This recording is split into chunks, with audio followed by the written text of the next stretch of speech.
On behalf of the family, I want to tell you how important your presence is. Your support means a great deal to them while they go through this difficult time, and they surely appreciate you being here. We're here today for two reasons. The first is to experience the sadness and the grief that's experienced from the passing of Nancy. Her physical absence has created an uncomfortable void for many of you. An emptiness is very difficult to say goodbye to such a person as she. We're here to honor the grief we have for her because grief is the greatest symbol of love. We literally put ourselves into suffering and pain because we love somebody so much that we can't bear their absence. So we honor the grief and we experience it. But we're also here to honor Nancy's life, to turn from what we have lost to what we have, and what we still do have, and the many wonderful and beautiful memories that she had. Our heartfelt condolences go out to Nancy's family, her fun-time friend, bridge partner, traveling companion, and husband, Don, her daughter, Hillary, and her husband, Zachary, son, John, and his wife, Amy, 6 grandchildren, Henry, Grace, Samantha, Charlie, Annie, and Kate, her brother, Robert, and his wife, Sandy, and their family, sister, Brenda, and her husband, Charles, and their family, and 3 stepsons, Steve and his wife, Peggy, Brian and his wife, Beth, and Brad and his wife, Mary. On behalf of everybody here, I want you to know that during this difficult time, our hopes and our prayers are with you. And our greatest hope is that you find a peace that passes all understanding. I am most honored to read a tribute to Nancy by one of her dear friends, Ann Potter Russ. And Ann writes, without a doubt, Nancy was the funniest woman on the planet. Besides being funny and irreverent, she did not suffer fools well, nor stupid people, nor those who could not affix stamps on envelopes without a tutorial. She was also a mentor. She taught me to raise money with humor and thick skin. She taught me that schlepping beers and sodas to phonathons really did serve a greater good. She taught me to use the word cheapskate sparingly. She taught me that Mark Adams could fix anything with the DOS system and a dot matrix printer. She taught me that bulk mailings really were the work of the devil. She taught me that a sunny afternoon, a pool, a dog, and some family and friends are all you ever need on a Saturday. She taught me that loving with a fierce and loyal heart is everything.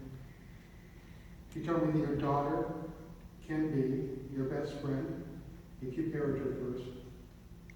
She taught me that a good boss is the best mentor in the world. Thank you for taking me under your wing, Nancy, for providing a friendship that stood the test of time and generations, and for being the kind of wife, mother, and friend I still aspire to be.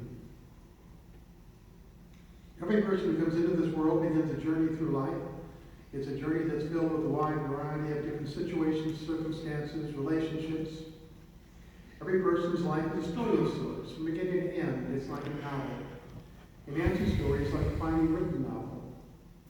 For the nature of every person's story varies. Some are stories of sadness, some are tragic, some are mediocre in nature.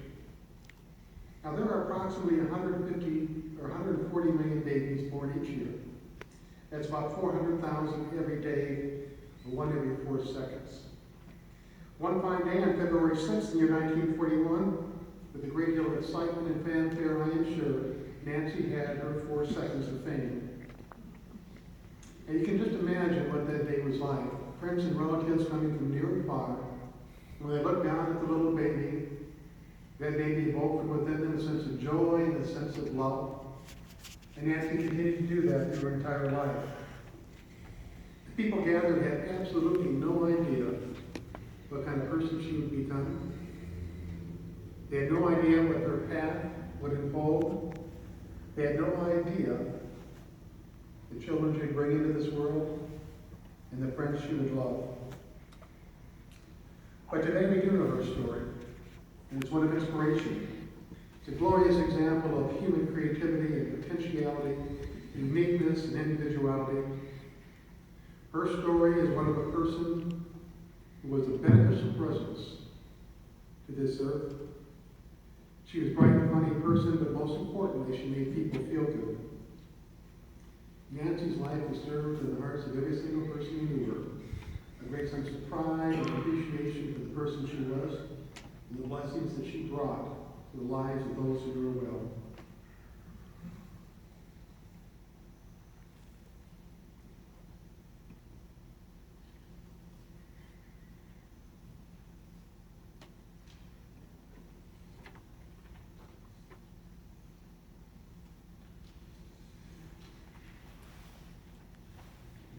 I now invite her son, John Wright, to come forward and share his thoughts.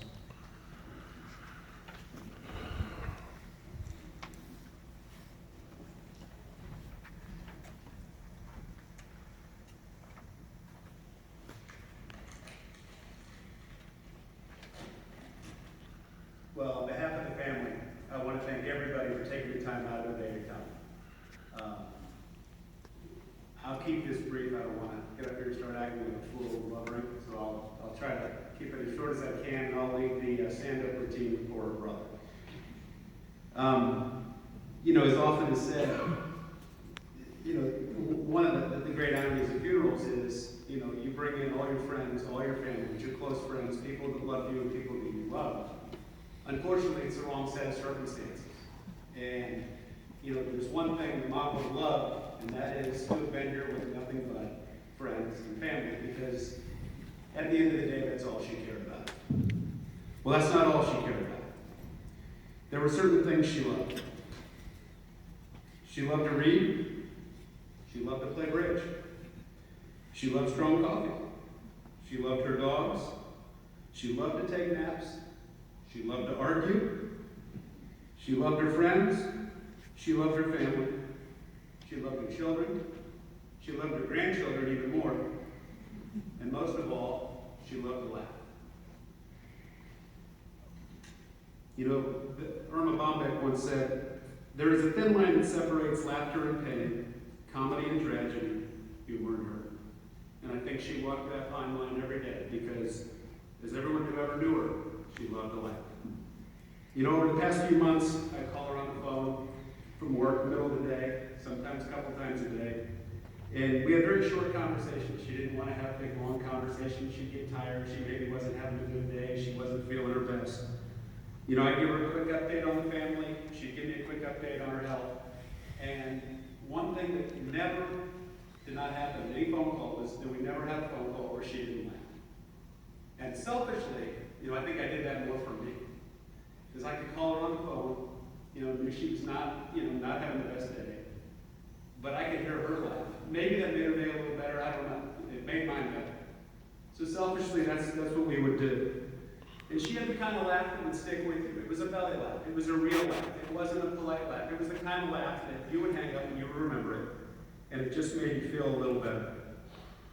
And after she passed away, Amy and I would receive texts and emails and phone calls, and almost every single one of them, well, actually not almost, every single one of them would reference, how Nancy, was just so funny, or just had such a great sense of humor as she left. And that's not a bad thing, for someone to take with them. So I'm going to keep it short and just say, what you remember most about your mom? It's her laugh. And I'll remember it, for the rest of my life. I want to take the rest of my time to sort of thank some people, that have been, to say they've been helpful is an understatement over the past, few months. Bobby, her brother, I called him, I think it was Tuesday, on a Tuesday a few weeks ago. Before we had hung up the phone, and I was giving her an update on Mom, Hillary just told me that she was, not having a good go of it. And before we hung up, he'd already bought his airline tickets. And he was here 2 days later. And he stayed for 4 days. And he went back to Ann Arbor. And as soon as he heard, that Mom had passed, he was back here. And he's been here all week. And he's left his family, he's left his wife, his sons back in Ann Arbor, but he didn't even hesitate, he didn't even plan. I'm not even sure he packed. He just put everything he had on hold, including Kansas City, and he's been here. And I know for a fact, when we had a visit here a couple of weeks ago, Mom was still, she still had her wits about her. That added time to her life. There is no doubt in my mind. Zach, my brother-in-law, Hillary's husband, she often said Zach was like a son to her, only better. Whatever the hell that means. But, Zach has made huge sacrifices in his life. And to allow Hillary to spend almost every minute with Mom, Zach took on a heavy load. And he was playing the role of Mr. Mom, and he also spent a ton of time with Mom, and she adored him. But he made a huge sacrifice of their family to do what they needed to do, to make, the last few weeks of Mom's life, bearable. Hillary, most selfless person I know. She literally put her whole life on hold to be with Mom, and I mean every minute. And, none of this would have made us through this without her. We live in Connecticut, so it's not something I can't do a lot on a day-to-day basis. Hillary handled every detail.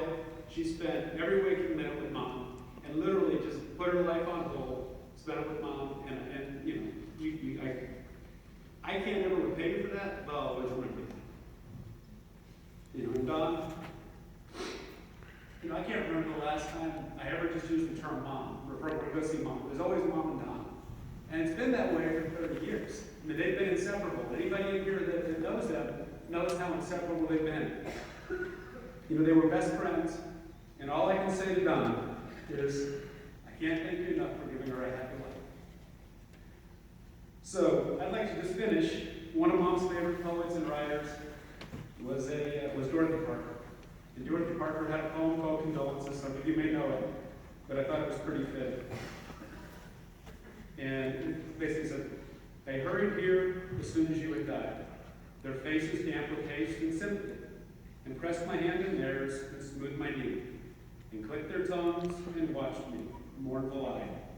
Gently they told me of that other side, how even then you waited there for me, and what ecstatic meeting ours would be, moved by the lovely tale they broke and cried. And when I smiled, they told me I was brave, and they rejoiced that I was comforted. I loved to tell of all the help they gave, but I had smiled to think how you, the dead, so curiously preoccupied and grave, would laugh, could you have heard the things they say. So with that, I thank you all for coming.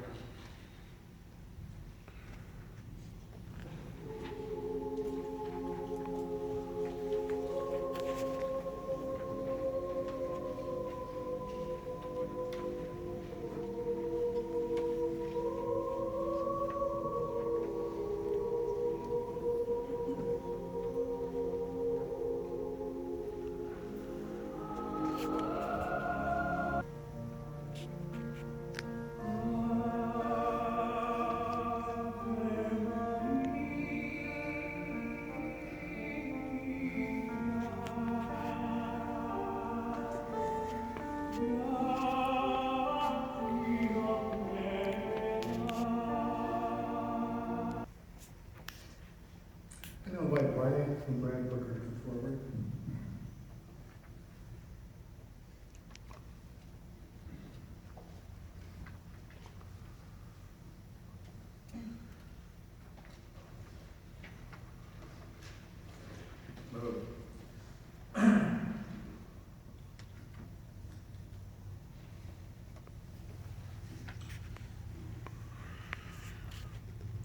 Nancy made my dad very happy. They were inseparable from the day they got married. They shared many interests: tennis, backgammon, bridge, golf. Well, golf was more her interest than his. But mainly they just loved spending time together.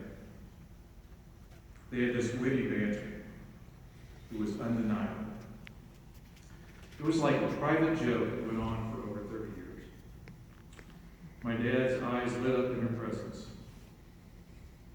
I'm so thrilled they got to spend so much time together in France. It was like a honeymoon that lasted for years. Thank you, Nancy, for being such an amazing wife to my dad.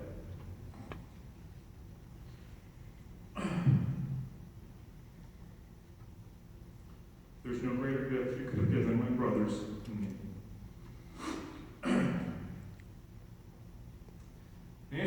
the smartest women I've ever known. She was extremely well-read. She possessed a fierce vocabulary. You never wanted to play a word game with Nancy because you would always lose. She was aware of every political issue. She took a side. She had an opinion. She hated injustice of any kind. She saw the homeless man on the street as her brother. She spoke her mind. Nancy was a strong, independent woman. I love that about her. You could always tell a lot about someone's humanity by their love for animals. And Nancy loved animals, especially dogs. At one point or another in her life, she owned an Airedale and Poodle named Bonnie and Clyde, a German Shepherd named Max, who accompanied my dad and Nancy to France, a Doberman named Jet, another German Shepherd named Zeus, and a Portuguese water dog poodle named Abby. One quick story about the beloved Doberman Jet. At the time my dad and Nancy were moving back from France to the United States, Jet weighed about 140 pounds. The airline asked how much Jet weighed, and Nancy wanted to know why they were asking. They said they were asking because there was a 100-pound limit. She said, "That's lucky because he weighs 95 pounds." Nancy was my stepmom. She loved Johnny and Hillary so much, but she was also always kind and loving to my family. She was warm and gracious. She had a terrific laugh. I remember it clearly. She had an amazing sense of humor. She was a great conversationalist. She was always interested in my life and always took the time to find out how I was doing. And I cherished my visits to see Dad and Nancy. The entire time that Nancy was sick, she never once brought it up to me. She never complained. She wanted to focus on life. She'd rather help ease your stresses than talk about her illness. She was positive and nurturing. She was so selfless at such a difficult time. I can only hope to be so brave. I love you and I'll miss you, Nancy.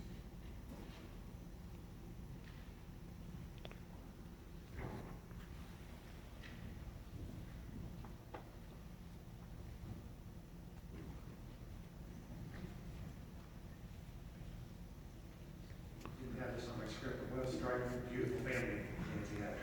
Just amazingly beautiful. I am honored to have the opportunity to speak about Nancy in this beautiful service. My wife and I married. Visited my dad a few weeks ago, and Nancy a few weeks ago on a really great day. I kept thinking to myself, what grace and humility she was showing in such a tough time in our lives. It was almost like any other day. Abby, their dog, jumped on her bed, and my dad maintained his quick wit and Nancy laughing. Nancy wasn't talking about herself, she was talking about her family. I walked over to the pictures they have on the wall, and Nancy knows all these pictures by memory and treasures them. She is so proud of her kids and grandkids. She spoke about one of her triplets getting a scholarship for playing lacrosse. She had something beautiful to say about each of her kids. I can tell you that there have been some strong reflection about her family over the last several months. I will always treasure that beautiful moment in time. As I reflect on Nancy's life, what comes to my mind is four things, and I've heard them over and over again. Happiness, laughter, intelligence, and adventure. My dad and Nancy had a special bond that was centered on laughter and happiness. And if you think about it, what matters more than being happy? They loved their dogs, they loved to be together. Life was an adventure, and they lived it up. Living in France, traveling Morocco, walking the dogs, playing bridge together, playing tennis together, just enjoying life and being together. I recall one great adventure that they had together when my dad had entered a local French tennis tournament, and there was no age bracket. My dad was in his late 50s. What was he thinking? I visited them once in France, and Nancy couldn't wait to tell me the story, and she could tell a story. She told the story like it was Jimmy Connors coming back at the U.S. Open at the age of 39. My dad was meeting players half his age. and the town was coming to watch. They had several matches that went the distance, and he continued to win. And she would go over great detail of each and every match. He made it to the final 8 and was written up in the local paper. They couldn't read the paper, but it was there. They loved every second of it, and so did I. The other thing that stands out to me is Nancy's intelligence. She could talk intelligently about any topic and have something very relevant to say. She could read a novel in hours and did so often. She could do a crossword puzzle in minutes. Nancy would give you a perspective that would make you think. And I always respected her take on issues. I know my dad loved Nancy's intelligence, and they helped each other work through things that were relevant in their lives. In my final days, my dad did not want to leave Nancy's side. She was his best friend, and Dad was her best friend. It's a blessing to have your wife to be your friend, best friend. I share that blessing as well with my wife. It is priceless. Billy and John, I'm sure you do hold that true with your spouse as well. You have an amazing mom that brought a lot of happiness to this world, and I'm glad I got to be a small part of it. Thank you.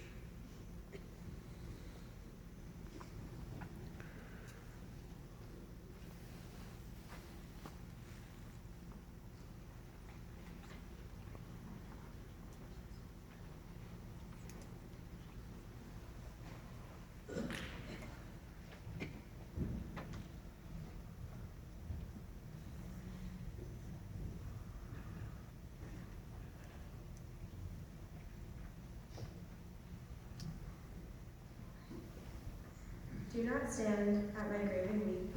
I am not there, I do not sleep. I am 1,000 winds that blow. I am the diamond glints on snow. I am the sunlight on ripened grain. I am the gentle autumn rain. When you awaken in the morning's hush, I am the swift, uplifting rush of quiet birds in circled flight. I am the soft stars that shine at night. Do not stand at my grave and cry. I am not there, I did not die.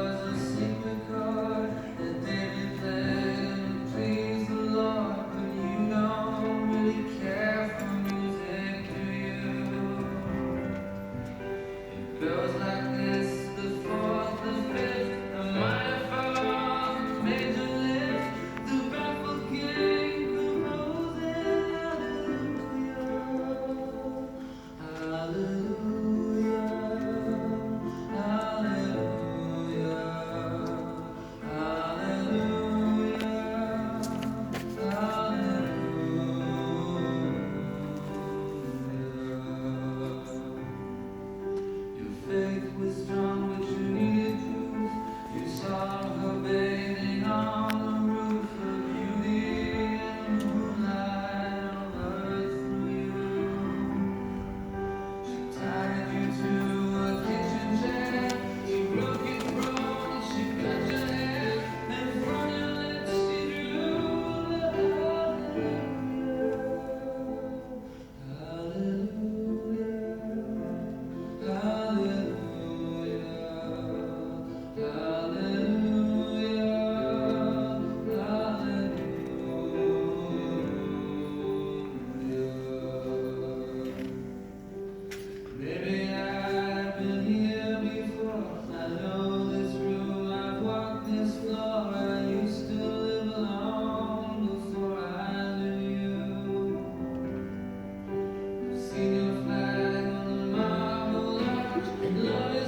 Okay, before I get started, Henry, just remember what I told you. At exactly 1 hour, put your left arm up and elbow close. I think I heard some sighs in the audience. Going on here. Cards ready. Set. All right. Good stuff, everybody that preceded me today. Thanks for everyone for coming today to share your love and your memories of my sister and be with us at this difficult time. My sister was born February 6, 1941 in Kansas City, Missouri. I was born in 1956 on June 3rd, approximately 16 years after my sister was born. A little misstep in Robert and Grace's rhythm method. Not realizing what a tremendous emotional strain it is to be an uncle at age 7. Most kids are getting ready for kickball and seeing what they had in their lunch pail. I was checking in on my nieces and nephews. We moved to Ann Arbor when I was at the tender age of 1. Okay, we actually moved to Ypsilanti, but my parents would never acknowledge that. So we moved to Ann Arbor. My sister, who had attended the University of Missouri, and I am sorry for all the Missouri fans and you Jayhawks that they'll be cutting down the nets. I made Zach pop this up about 600 miles east of here in Kentucky this year, so be happy to take somebody's money after the service. When we moved to Ann Arbor, it pretty much started my sister's disdain for the state of Michigan as a whole. This was due mainly to our poor climate. Being an amateur meteorologist, if you'll notice, a lot of our weather stations, they talk about sun days. That's not Sunday, that's sun days. Okay, to give you some examples. Denver, Colorado has 305 sun days. Phoenix, Arizona, 331. That's out of 365 for people that might just walk in. Palm Springs, 339. Ann Arbor, Michigan, 4. You can spend, I don't care how many years on planet Earth, but you will never find anyone that worshiped that glowing yellow orb in the sky more than my sister. She used to, I don't know if we have a patent on this. If we did, I'd be probably a lot better off financially. But my sister would take a wardrobe box, okay, kind of retrofit that baby, and have laying on its side, being able to put a lounge chair inside there, and all the walls are coated with aluminum foil. Reynolds aluminum foil, sometimes double wrapped on the sides. Then you would gently place your lounge chair in there and put on, from head to toe, SPF -20. That, for all of you, is baby oil. That would give her, but my sister loved to do that, and she was certainly a sun worshiper. She took suntanning to a new level. I'm also want to tell you that she took so many different things to another level. Anyway, I want to start out, as John did, I want to start out with some very special thank yous today. John, I want to thank you, for keeping our, at times, very dysfunctional family together, keeping my family in the loop of what was going on, the health of my sister, the health of your sister and their beautiful families. You have so many of my sister's wonderful traits that have made you so successful, and I'm so proud of you, but those traits have actually even made you a better husband and dad. I love you, and thanks again. Don, thank you for your unconditional love for my sister. Thank you for, when I asked Don the other day if there's anything that he wanted me to touch on, I was only half listening, but I certainly had my own agenda. But he had mentioned two things. One was how improbable it was for the two of them to hook up. He actually called it a miracle, coming from very diverse backgrounds. He called it a miracle. It wasn't a miracle. But because it might have been a miracle, but miracles happen. And you made her so happy. The other thing he promised me to touch on was, or I promised him I would touch on was, he was the reason that they could spend those 6 glorious years in France. Those were by far the happiest years of his life, her life, and your life, I hope. And those were just something that I will always, keep close to my heart. Thank you so much for that.